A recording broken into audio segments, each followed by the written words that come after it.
சுவாதீனம் இல்லாத மனுஷனை போய் இப்படி அடிக்கிறீங்களே? இவனுக்கு சித்த சுவாதீனம் இருந்தப்போ எத்தனை பேரை பைத்தியமாக்கி இருக்கான். இவனையே அடிக்க கூடாது. என்னையா இது? தேடி போய் கேட்டு வாங்குனது நீங்க. இப்ப அந்த தப்புக்கு இந்த நியாயத்தை சொல்றீங்களா? போங்கய்யா. அரே வட்டி கொடுங்க. சேட்டுக்கு வட்டி கொடுக்காம போயிங்க. வட்டி இருங்க இருங்க. உங்களுக்கு வட்டி தானே வேணும்? நான் கொடுக்கறேன். ஏமா வீட்ல பத்திரமா பார்த்து வச்சு கூடாதா? வீட்ல தங்காம இப்படி வெளியில வந்து அடி வாங்குதுமா. வைத்தியத்துக்கு கட்டுப்படாத வியாதியா இருக்குது. இது என்ன வியாதி? அதுக்கு என்ன வைத்தியம்னு எனக்கு தெரியும். சொல்லுமா செய்யற. எவ்வளவு பணம் செலவானாலும் செய்யற. வந்த வியாதியே தந்த பணம் தான். நாம செய்யற நன்மை தீமை எல்லாமே வட்டியோட நமக்கு திரும்பி வரும். அவங்கவங்க செஞ்ச பாவம் தலைக்கு மேல சுத்தம். அது அவங்க ஆயுள் காலத்திலே தண்டிச்சுட்டு தான் விலகும்னு சொல்லுவாங்க. அதுதான் இப்ப இவருக்கு நடந்திருக்கு. இவரால யாருக்கோ பதிலுக்கு யாராலையோ இவருக்கு. இது தீர ஒரே வழி சத்ரு சம்ஹார பூஜை தான். முருகனுக்கு சத்ரு சம்ஹார வேல் பதிகம் படிச்சு பூஜை பண்ணினா கண்டிப்பா 48 நாள்ல இவருக்கு குணமாயிடும். நம்ம மயிலாடுஞ்சோலை முருகன் கோயில்ல சிவாச்சாரியர் மூலமா அது செய்யுங்க. இது செய்வன தோஷம். அதுக்கு நிவர்த்தி முருகனால மட்டும்தான் முடியும். ரொம்ப நன்றிமா. கூடிய சீக்கிரம் நீங்க சொல்ற மாதிரியே நான் செய்றேன். சரிம்மா, கூட்டிட்டு போங்க.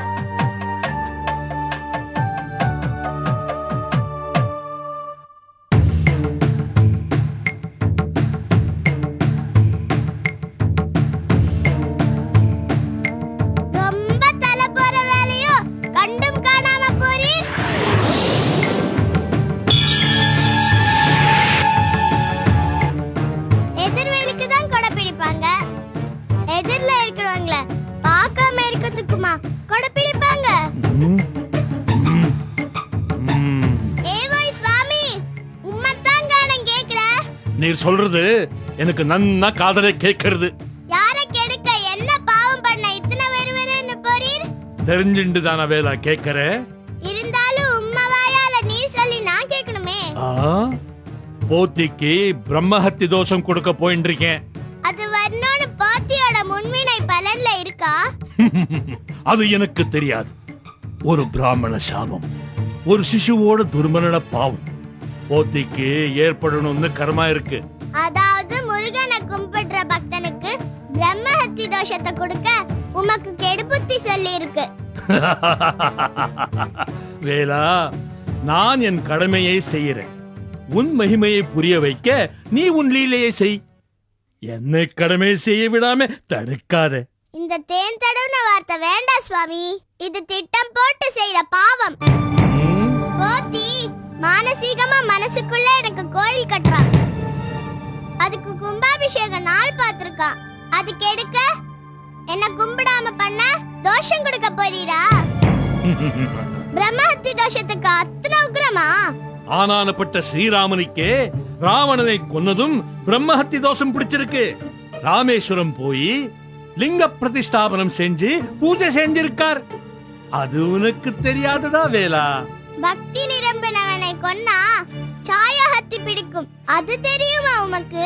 ஐயா வேலையா, அதையும் ராவணனுக்காக ஸ்ரீராமர் பட்டீஸ்வரர் போய் லிங்க பிரதிஷ்டாபனம் செஞ்சு பூஜை செஞ்சிருக்கார். அதுவும் உனக்கு தெரியாததா வேலா? அந்த சாயஹத்தி உமக்கு பிடிக்க எத்தனை நிமிஷம் ஆகும்? குழந்தையை அழிச்சு போத்திக்கு பிரம்மஹத்திய நீர் கொடுத்தா உமக்கு நான் சாயஹத்தி தோஷத்தை தருவேன். நான் செய்யறதே நீ தடுக்க கூடாது. பக்தனை காக்கிறது ஓ சாமர்த்தியம். இந்த வேலனை பொறுத்த வரைக்கும் பக்தனுக்கு வர்ற துன்பங்களை அவன் பக்தியாலே தீர்ப்பேன். என் பக்தனுக்கு நீ செய்யறது காரணமில்லாத துன்பம். முடிஞ்சா தடுத்துப்பார். நீ கெடுத்து பார், நான் தடுத்து காட்டுறேன். பார்க்கலாம்.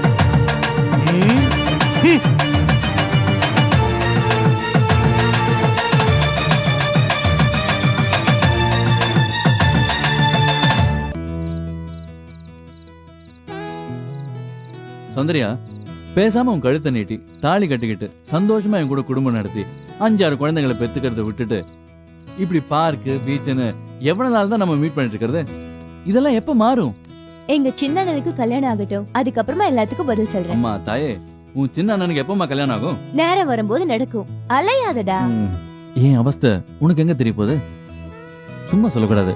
உன் கை ரொம்ப சாஃப்டா இருக்கு. சௌந்தர்யா, நான் போட்ட மோதிரங்க கழட்டி கொடுத்துட்டேன். கழட்டி கொடுத்துட்டியா? யார்கிட்ட? அண்ணன் கிட்ட. ஏன்? ராசி பார்த்துட்டு தரதா அவங்க வாங்கி வச்சிருக்காங்க. ராசியா? சாபாஷ். நான் போட்ட மோதிரத்துக்கு ராசி பார்க்கறத விட எனக்கு எல்லாம் பார்த்துருக்கணும், அதுவும் நான் போடுறதுக்கு முன்னாடி. இப்ப புரியுதா? எவ்வளவு தர கேட்டிருப்பேன். உங்க அண்ணங்க என்ன பத்தி என்ன பேசுறாங்க, என்ன கேக்குறாங்கன்னு கேட்டியா? ஏன்டா இந்த சின்ன விஷயத்தை போய் இப்படி பெருசு படுத்துற? எது சின்ன விஷயம்? இது சின்ன விஷயமா? நீ வந்து எனக்கு மோதிரம் போட்டிருக்க, அதுக்கு நான் ராசி பார்த்தேனா? இல்ல எங்க அம்மா தான் பார்த்தாங்களா? லுக் சௌந்தர்யா, நான் போட்ட மோதிரம் உனக்கு ராசி இல்லனா நீ என்ன விட்டுருவியா? ஏன்டா என்ன இப்படி டார்ச்சர் பண்ற? அண்ணன் ஏதோ கேட்டாரு, தெரியாம கொடுத்துட்டேன். வீட்டுக்கு போனது வேலையை எடுத்து போட்டுக்கிறேன், போதுமா? ஹேய், இப்ப எங்க போற?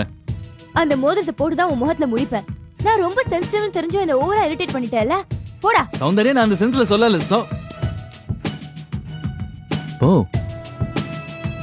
வீட்டுக்கு போய் நீ அந்த மோதிரத்தை போட்டதுக்கு அப்புறம் அடுக்கடுக்கா உங்க அண்ணங்க படுற கஷ்டத்தை நான் பார்க்கணும். இவர் பேர்ல தானே அர்ச்சனை பண்ணணும். ராம்லால், பூர நட்சத்திரம், சிம்மராசி.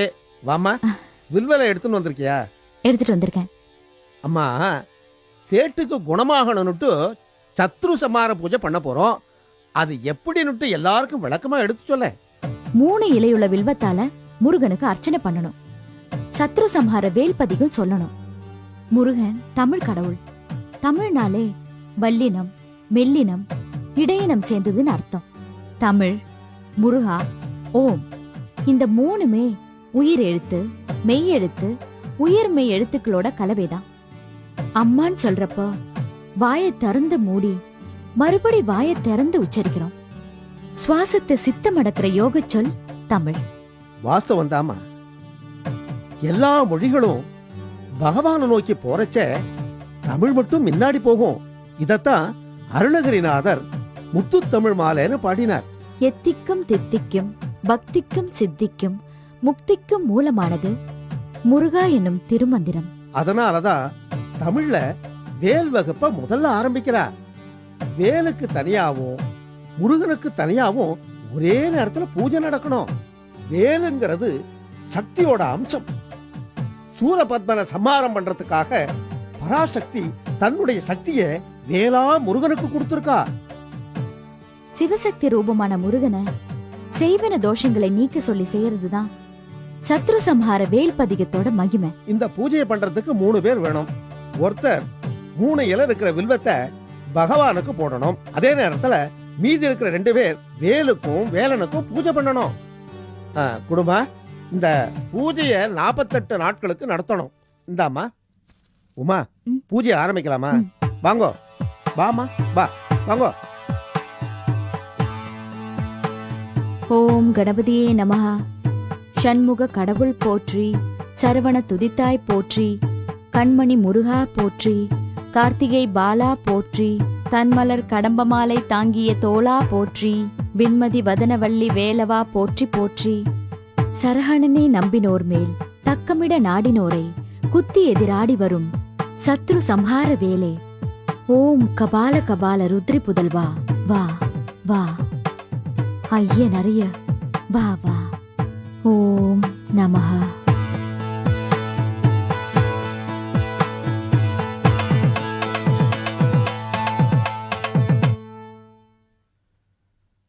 அத்தா, அத்தா, என்ன மாப்ள? உங்களுக்கு எதிரி எங்கேயும் இல்ல, வீட்டுக்குள்ளேயே தான். மகாபாரதத்துல வர்ற மாதிரி உங்க ரத்தம் தான் உங்களுக்கு எதிரி. என்ன ஏன் வார்த்தைக்கு வார்த்தை திட்டுறீங்க? அட உன்ன சொல்லடி, நீயே உன் தலையில அச்சது வாரி கொட்டிக்கிற. நான் அத்தைக்கு சொல்றேன். என்ன சொல்றீங்க? உங்களுக்கு இருக்கிற இடம் நிரந்தரம் இல்ல போல் இருக்குது. இடம் மாறினாலும் ஆச்சரியப்படுறதுக்கு இல்ல. எங்க போவாங்க? கம்பி உள்ள இடமா கூட இருக்கலாம். ஐயோ, கொஞ்சம் புரியும்படியா சொல்லுங்க மாப்ள. உங்ககிட்ட பணத்தை கொடுத்து கேட்டு பைத்தியமானஞ்சானே சேட்டு, அவனுக்கு என்ன ஆச்சு? அவனுக்கு இப்ப பைத்தியம் தெளிய போகுது. வைத்தியம் பார்த்து கை விட்டதா சொன்னாங்க. ஆமா, போற வர்றவன் சட்டையெல்லாம் புடிச்சு வட்டி கொடு வட்டி கொடுன்னு கேட்டு இருந்தான்ல, இப்ப அவன் பைத்தியம் தெளியறதுக்கு உமா பரிகாரம் சொல்லி இருக்கிறான். உமாவா? ஆமா, உமாவே தான். சேட்டுவோட சம்சாரத்துக்கிட்ட முருகனுக்கு சத்ரு சம்ஹார பூஜை பண்ணுங்க, 1 மண்டலத்துக்கு பண்ணீங்கன்னா குணமாயிடும் அப்படின்னு அவ சொல்ல, நான் கேட்க அத்தையோட எதிர்காலம் பிளாஷ்ல ஓட, நான் நேரா இங்க வரேன், அத்தைகிட்ட விஷயத்தை சொல்றேன். அடிப்பாவி, கௌசல்யா கதையை முடிச்சிட்டா, இப்போ உனக்கு ஆரம்பிச்சிருக்கா. ஒருவேளை அவ சொன்ன மாதிரி செஞ்சு சேட்டுக்கு பைத்தியம் தெளிஞ்சிட்டா முத பலி நீங்க தான். வாங்கின கடனை பைசல் பண்ணி ஆகணும், செஞ்ச செய்வினை திரும்பும். நாகம்மாவோட கோபத்துக்கு ஆளாகணும். முருக பக்தி தான் நாகம்மா சக்தியை விட சிறந்ததுன்னு ஊர்ல இருக்கவங்களாம் பேசிக்கிட்டானா உங்க நிலைமையை நினைச்சு பாருங்க. ஐயோ கேட்கும் போதே பைத்தியம் பிடிக்குதே. ஐயோ செஞ்ச செய்வின் எதிர்பாயுதோ. உமாவை பார்த்து சேட்டுக்கு பரிகார பூஜை செய்ய விடாம தடுத்துட்டா அவ ஒத்துக்குவாளா? அதுக்கு பேசாம நாகம்மாவே பார்த்து அவங்க காதுல இந்த விஷயத்தை போட்டா? ஐயோ உமா மேல இருக்கிற கோவத்தை நம்ம மேல காமிப்பாங்க. கௌசல்யா கல்யாணம் தடைப்பட்டுடும். மாப்ள இது தலை போற விஷயம் மாப்ள. தலை போற விஷயம் மட்டும் இல்ல, நீங்க உள்ள போற விஷயமும் கூட. சரி இதுக்கு ஏதாவது ஒரு வழி பண்ணுவோம். சரி வாடி, பசிக்குது, சோறு போட்டு.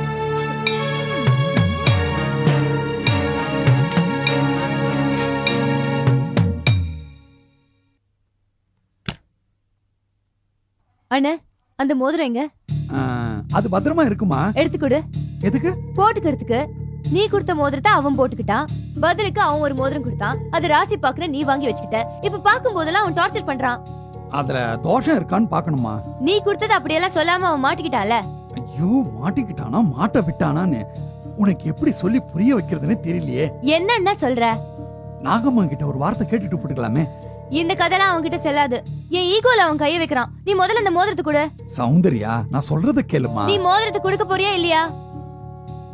சரி.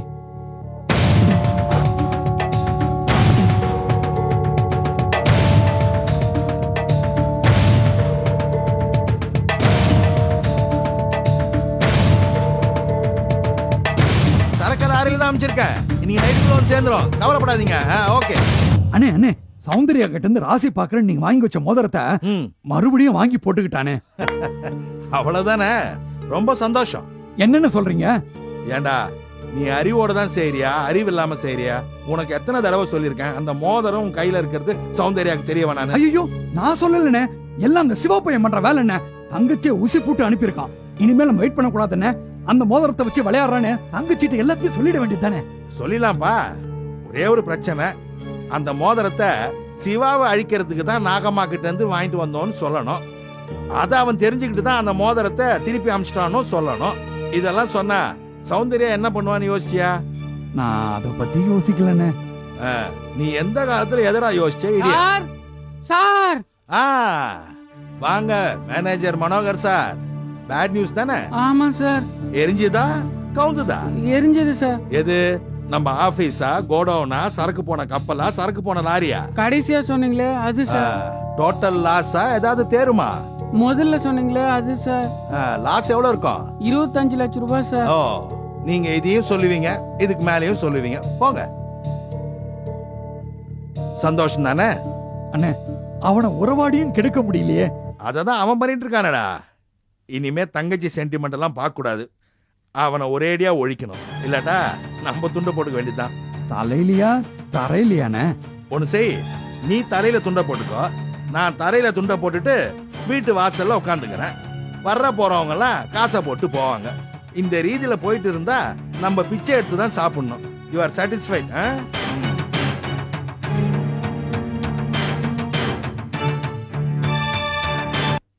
துதிப்போர்க்கு வல்வினை போவும் துன்பம் போவும் நெஞ்சில் பதிப்போர்க்கு செல்வம் பலித்து கதித்தோங்கும் நிஷ்டையும் கைகூடும் நிமலருள் கந்த சஷ்டி கவசம் தனே அமரர் இடர் தீர அமரம் புரிந்த குமரனடி நெஞ்சே குறி சஷ்டியை நோக்க சரவண பவனார். வாங்க, குழந்தைய பத்திரமா பாத்துக்கோங்க. சரி, சாயங்காலம் வந்து வாங்கிக்கிறேன். கொடுங்க. அடடடடடடே, கரெக்டா நான் கவசம் சொல்லும் போது வந்திருக்கேடா. முருகனே வந்த மாதிரி இருக்கு. வா.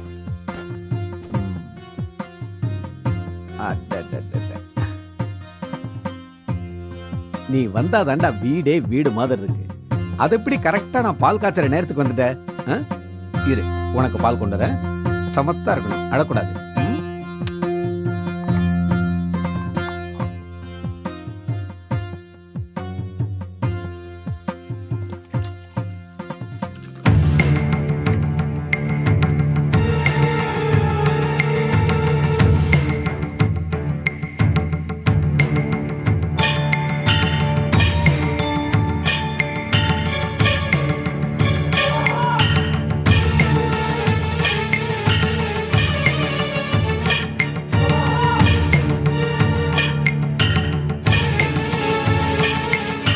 இந்த அடுப்பில் கொதிக்கின்ற பாலை குழந்தை மேல் கொட்ட வைத்து அது உயிரை எடுத்து விட்டால் பிரம்மஹத்தி தோஷம் போத்திக்கு வரும். பிறகு முருகனுக்கு மனதில் கோயில் கட்ட முடியாது. இதே மாதிரி பக்தி நிலையும் உலகில் பரவாமல் தடுக்கலாம்.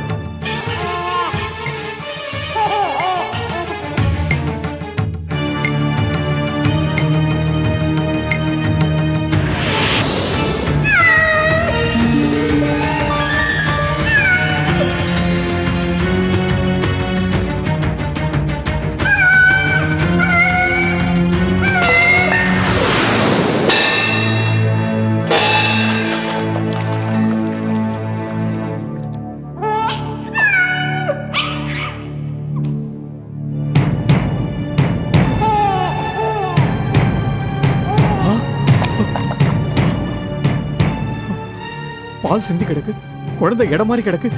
என்னாச்சு? முருகா!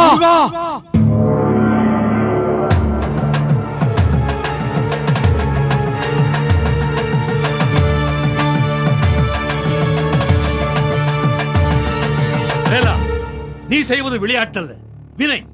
உனது விளையாட்டே வினையாகும். உன்னோட விபரீதம் என்னோட விளையாட்டுக்கு ஈடு கொடுக்கலையேங்கிற கோவமா? கடமையை செய்ய விடாம தடுக்கிறது கடவுள் செய்யற வேலையா? வேலை இல்லை, லீலை. நல்லா யோசித்து பாரு. நான் உம்ம கடமையை தடுத்தேனா? விதியை மதியால் தடுத்தேன். உமது செயலை எமது செயலால் மாற்றினேன். வேலா, நதியில் நீந்தலாம், நீந்தி கரை ஏறலாம்.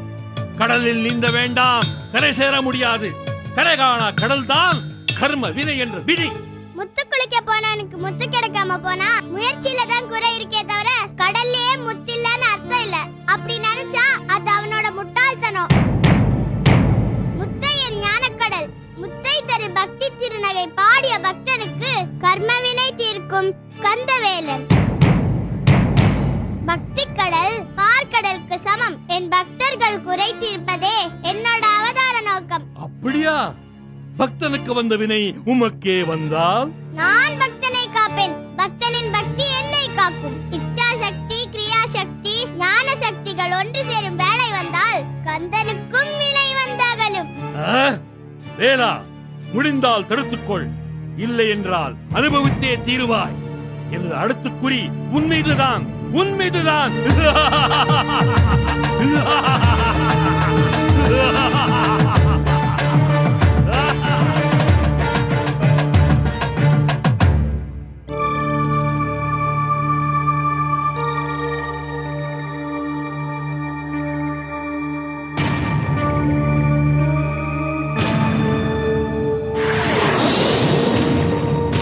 நாகம்மா,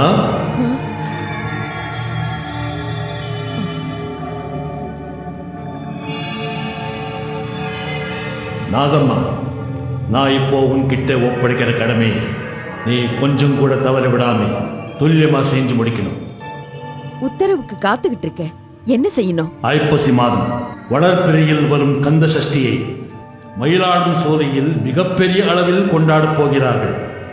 அன்று நடக்கும் யாக பூஜை, அபிஷேகங்கள் அனைத்தும் முருகனே சம்ஹார மூர்த்தியாக விஸ்வரூபம் எடுக்க வைத்து உன்னையும் உன் மூலமாக என்னையும் நான் சொல்லி நீ செய்கிற செய்வினைகளையும் உன்னுடைய பூத பிசாசு ஏவல்களையும் ஒரே அடியாக அடக்கி ஒடுக்கி அழிக்க சொல்லி முருகனுக்கு ஆராதனை அபிஷேகம் செய்ய போகிறார்கள். அதை தடுக்க வேண்டும், கெடுக்க வேண்டும். அந்த அபிஷேக பிரசாதம் மூலம் நூற்றுக்கணக்கான பக்தர்கள் மடிய வேண்டும். பிரம்மஹத்தி தோஷமும் சகல தோஷங்களும் வேலனை பிடிக்க வேண்டும். அதற்கு நான் என்ன செய்ய வேண்டும்? சொல்லுங்கள் பிரம்ம ராட்சசா. கொல்லிமலை ஆராதார சித்தர் காட்டில் கார்கோடகன் என்கிற கொடிய நாகம் இருக்கிறது. அதன் விஷத்தை கொண்டு வந்து அந்த முருகனின் அபிஷேக பொருளில் கலக்க வேண்டும். தலையில்லாத முண்டத்தால் மட்டுமே இதை செய்ய முடியும். செய்ய சொல். இப்பொழுதே ஏவி விடுகிறேன்.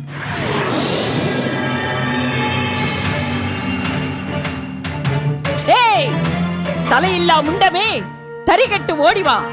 இட்டபடி ஏவல் செய்ய விரைந்தோடிவா. ககன மார்க்கத்தில் கண்ணிமைக்கும் நேரத்தில் ஓடிவா. வா வா.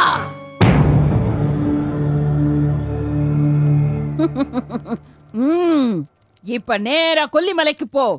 அங்க ஆராதாரத்து சித்தர் காட்டுல கார்கோடகனோட விஷத்தை கொண்டு வா. கந்த சஷ்டி அன்னைக்கு மயிலாடு சோழ முருகன் கோயிலுக்கு போய் அங்க அபிஷேக பொருள்ல அந்த விஷத்தை கலந்துடு. நாகம்மா, கந்த சஷ்டி அன்னைக்கு தான் யுத்தத்துல மறைமுகமா என் தலைய வெட்டி பிரம்ம ராட்சசன் என்ன முண்டமாக்கினான். என்னோட முன்வினை சஷ்டியில எதுவும் செய்யக்கூடாதுங்கிற நிபந்தனைக்கு உட்பட்டது. அத மீற முடியாது. மீறி ஆகணும். என் கட்டளையை செஞ்சாகணும். இல்ல அன்னைக்கு என் கால் கட்ட விரல கட்டி போட்டுட்டு என் உடம்புக்கு தீ வைக்க பாத்தியே, அதே மாதிரி உன் தலைய உனக்கு முன்னாடியே தீ வச்சு கொளுத்தி பஸ்மமாக்கி. தலை வேணுமில்ல, அப்ப இட்ட கட்டளையை செய். போ.